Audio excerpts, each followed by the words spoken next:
Bonjour et bienvenue à vous donc dans cette nouvelle édition de votre journal de 15 heures. Voici les principaux titres.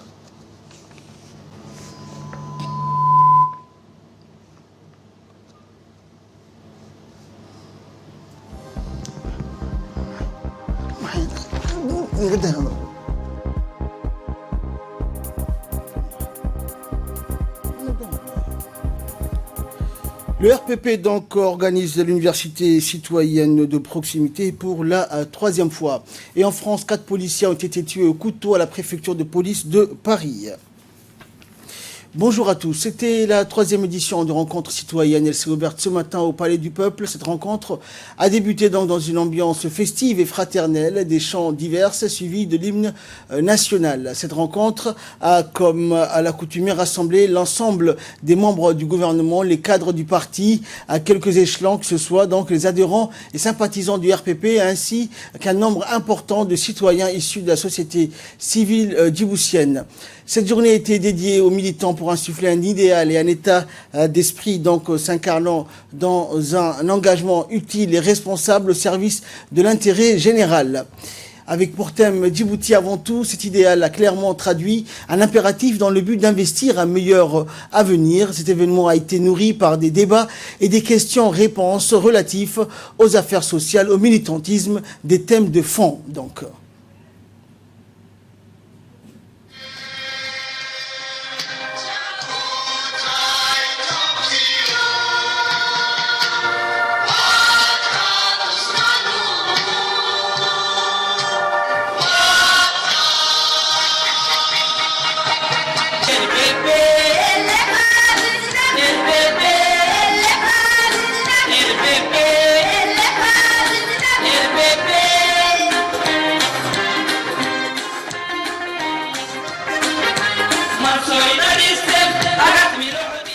Fondé le 4 mars 1979 à Dikil, le sud du pays, le RPP est né de la fusion de plusieurs formations politiques dont les dirigeants ont su aplanir leurs divergences pour œuvrer ensemble à l'unité nationale. Également dans l'actualité, donc, et c'est dans l'actualité nationale, à l'Institut donc diplomatique que s'est tenue aujourd'hui une conférence sur la commémoration du 80e anniversaire de la Seconde Guerre, une conférence sur sous la coprésidence du chef de la diplomatie et de l'ambassade de Russie hier. Cet événement donc a rassemblé un public hétéroclite, passant par les intellectuels du pays aux férus de l'histoire. Cette conférence était donc consacrée à la commémoration du 80e anniversaire du début de la Seconde Guerre mondiale, l'objectif d'interpeller l'humanité sur les dangers de la dite guerre et convier les peuples du monde entier à la solidarité et au patriotisme pour éviter à tout prix un nouveau conflit de ce genre. Et enfin, une série de questions-réponses en est suivie, notamment comment le devoir de mémoire de la Seconde Guerre mondiale peut parvenir à éviter à tout prix au monde un nouveau conflit de ce genre, à une période où presque tous les pays du monde ont augmenté leur puissance militaire et défendre la cohésion du pays, du monde entier, le développement harmonieux, les relations entre les différentes nationalités et confessions, la tolérance et le respect réciproque, le maintien de la diversité culturelle, un dialogue ouvert et constructif des civilisations sans les conditions sine qua non de la victoire sur les forces de la haine, du séparatisme et de l'extrémisme violent. À présent, je vous propose de suivre un extrait de l'intervention de l'ambassadeur de Russie à Djibouti, M. Golovanov. Tragédie a causé des dommages irréparables au peuple de 61 pays de l'Europe, de l'Asie, de l'Afrique, de l'Australie et de l'Amérique du Nord. L'invasion de la Pologne par l'Allemagne nazie était le résultat de la politique d'apaisement. Les accords de Munich, conclus en 1938, ont permis aux hitlériens d'envahir les Sudètes de la République tchécoslovaque en détruisant le pays indépendant. En 1939, le couloir de Danzig polonais est devenu un objectif désiré des nazis. La Pologne, à l'époque, est devenue un nouvel objet de la provocation allemande. L'accident de Gleiwitz de 31 août 1939 a été utilisé par Adolf Hitler, c'est le leader allemand nazi, le dictateur de l'Allemagne nazie, pour justifier l'agression contre la Pologne. Les nazis allemands ont pour objectif de conquérir violemment les pays européens et de gagner la domination du monde. Après la capture de la Pologne par les troupes nazies, ce sont le Danemark, la Norvège, la Belgique, le Luxembourg, les Pays-Bas, la France, la Grèce, la Yougoslavie et enfin l'Union soviétique qui sont devenus les victimes de l'agression des troupes nazies. Et cette conférence était composée, comme vous avez pu le voir, d'un vernissage retraçant les horreurs de la guerre et accompagné d'un court documentaire qui portait sur l'invasion de la Pologne, première victime de la Seconde Guerre mondiale, et du déluge de feu qui s'en est suivi. Écoutons pour plus de précision le chef de la diplomatie djiboutienne, Mahmoud Ali Youssouf. À l'impérialisme nazi, grâce à la combativité de son armée qui a été l'un des acteurs majeurs à l'origine de la défaite infligée à la puissante machine hitlérienne. À travers ses efforts pour combattre les armées du régime nazi, l'URSS a payé le prix lourd et le plus lourd tribut de 1941 à 1944, afin de libérer une partie de son territoire qui était occupé par les forces nazies à l'époque. La spectaculaire résilience de l'armée soviétique qui, par une réorganisation stratégique, a réussi à repousser les forces nazies qui étaient stationnées à la porte de Moscou pour ensuite défaire progressivement la machine de guerre allemande. Pour illustrer les efforts de la Russie, je vais citer le discours du Premier ministre britannique de l'époque, Winston Churchill, à la Chambre des communes en août 1944, qui, je cite, disait que c'est l'armée russe qui a fait le principal travail pour arracher les entrailles de l'armée allemande. Également dans l'actualité, dans le cadre de sa tournée régionale, le ministre de la Santé, Mohamed Al-Samadiri, a effectué un déplacement en compagnie du secrétaire d'État à la décentralisation, Hamoud Mohamed Aramis, dans la région de Dikil.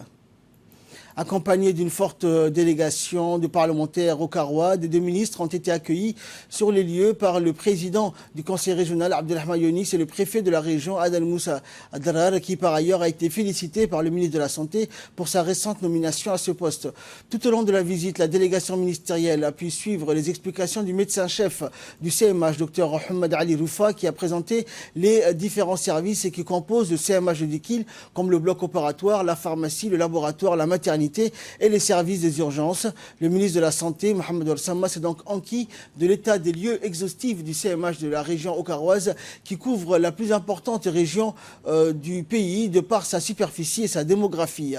Les deux ministres ont par ailleurs exprimé son soutien et son encouragement à l'ensemble des personnels soignants en les exhortant à poursuivre leurs efforts afin de satisfaire les doléances et les besoins de la population en matière de santé. Puis, en marge de cette tournée, le ministre de la Santé et son collègue de la décentralisation, Hamoud Mohamed Aramis, ont rencontré les sages et les notables de la région pour discuter notamment des questions de santé qui les préoccupent, mais ceci et surtout pour discuter donc des doléances. À noter également la présence du préfet Adel Moussa Adrar, du président du conseil régional, des parlementaires qui ont assisté à cette concertation entre les membres du gouvernement et les représentants de la population au Karoua. Les sages et les Oukal ont pris la parole à tour de rôle pour exhorter les membres du gouvernement, leur point de vue et leurs doléances sur des sujets divers en rapport avec la promotion de la santé. Attentifs à toutes les requêtes formulées, les deux membres du gouvernement ont informé leurs interlocuteurs sur les grandes lignes ainsi que sur les perspectives à court terme de la politique sanitaire de leur région.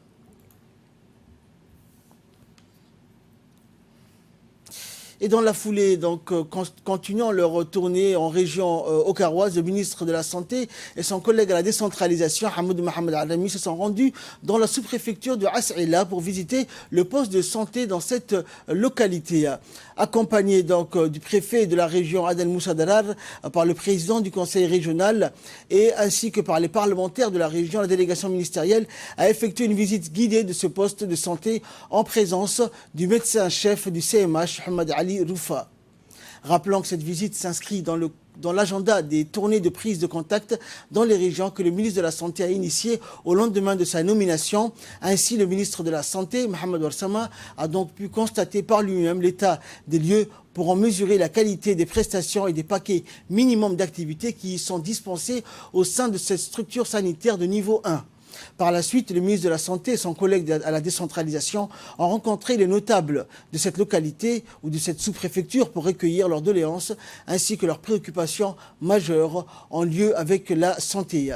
Les deux ministres ont pris bonne note des doléances exprimées au cours de cette concertation en répondant explicitement à toutes questions et interrogations émises par les sages du village de As'ila, la réhabilitation de postes de santé, l'augmentation des dotations en médicaments ainsi que le rehaussement de la qualité des prestations ont été au centre de la discussion entre les membres du gouvernement et la population de la sous-préfecture de As'ila. L'ambassade des États-Unis d'Amérique à Djibouti a offert mercredi soir une réception en l'honneur de la délégation de haut niveau de la Chambre des représentants des États-Unis conduite par le chargé d'affaires de l'ambassade des États-Unis à Djibouti, Alexander Hamilton. Ce fut une soirée riche en couleurs et une occasion unique d'accueillir les congressistes qui défendent les intérêts et les préoccupations sur l'Afrique au sein du Congrès américain. La réception a vu la présence des invités enthousiastes ainsi que des membres de diverses organisations et agences à Djibouti, du personnel de l'ambassade et des représentants du secteur privé.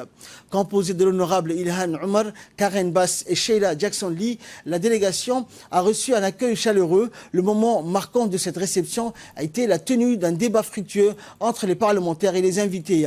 Ces derniers ont remercié les sénatrices pour leur engagement en faveur de la paix dans la région et de la consolidation des relations qui existent déjà entre Djibouti et les États-Unis d'Amérique. Les représentantes au Congrès ont à leur tour partagé leurs tâches acharnées au Congrès en mettant l'accent sur la résolution de nombreux enjeux auxquels sont confrontés les citoyens. Karen Bass, une politicienne américaine qui représente le 37e district du Congrès de la Californie depuis 2013, siège et dirige la sous-commission des affaires étrangères de l'Afrique. Cela a fait très longtemps qu'elle voulait se rendre à Djibouti pour se renseigner sur les activités de l'armée américaine à Djibouti car ils étaient très intéressés. De plus, l'une des choses les plus passionnantes pour nous, a-t-elle dit, était de visiter l'ambassade et de faire un tour à la base. Et quant à la représentante au Congrès, Sheila Jackson Lee, une voix influente et vigoureuse à Washington, considérée par beaucoup comme la voix de la raison, elle se consacre, elle, au respect des droits constitutionnels de tous les peuples. Et dans son intervention, elle a partagé qu'elle en est à sa 24e année au Congrès des États-Unis et qu'elle était très enthousiaste de se rendre à Djibouti. Ilhan Omar, originaire de la Somalie voisine, est l'illustration parfaite que le succès et la réussite d'une personne sont tributaires du degré de persévérance dont elle fait preuve.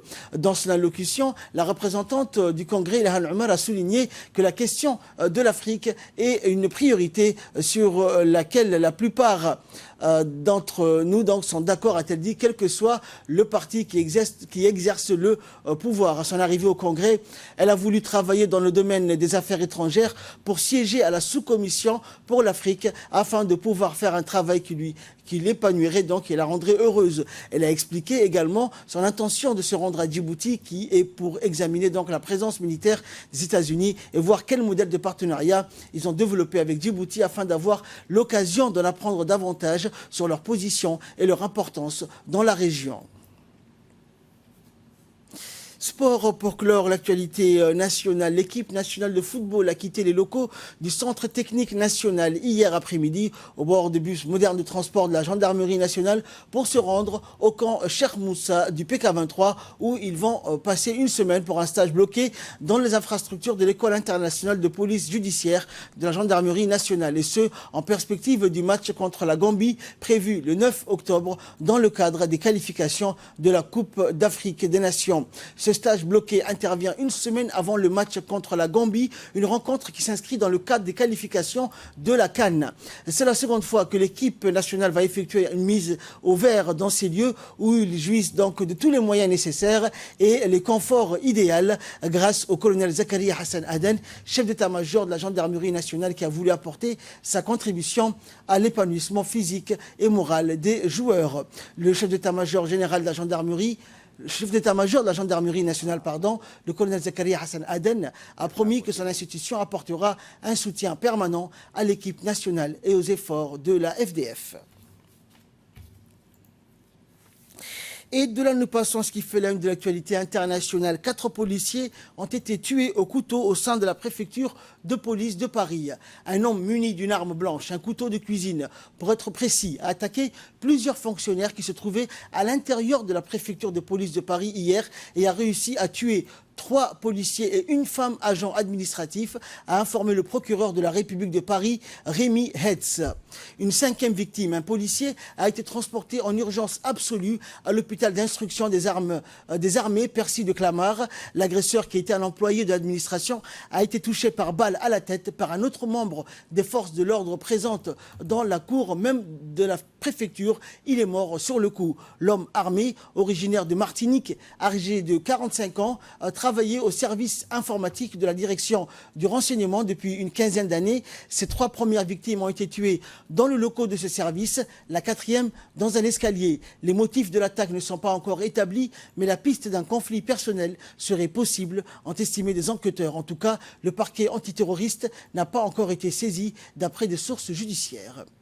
Et enfin, concernant le Brexit, le plan de Boris Johnson et son lendemain, Boris Johnson, plus que jamais déterminé à convaincre, le Premier ministre britannique a défendu hier son plan pour réaliser le Brexit et en particulier pour régler le problème de la frontière irlandaise qui paralyse les négociations. Ce plan prévoit que l'Irlande du Nord britannique continue après le Brexit à appliquer les règles européennes en matière de circulation des biens avec la création d'une zone de réglementation.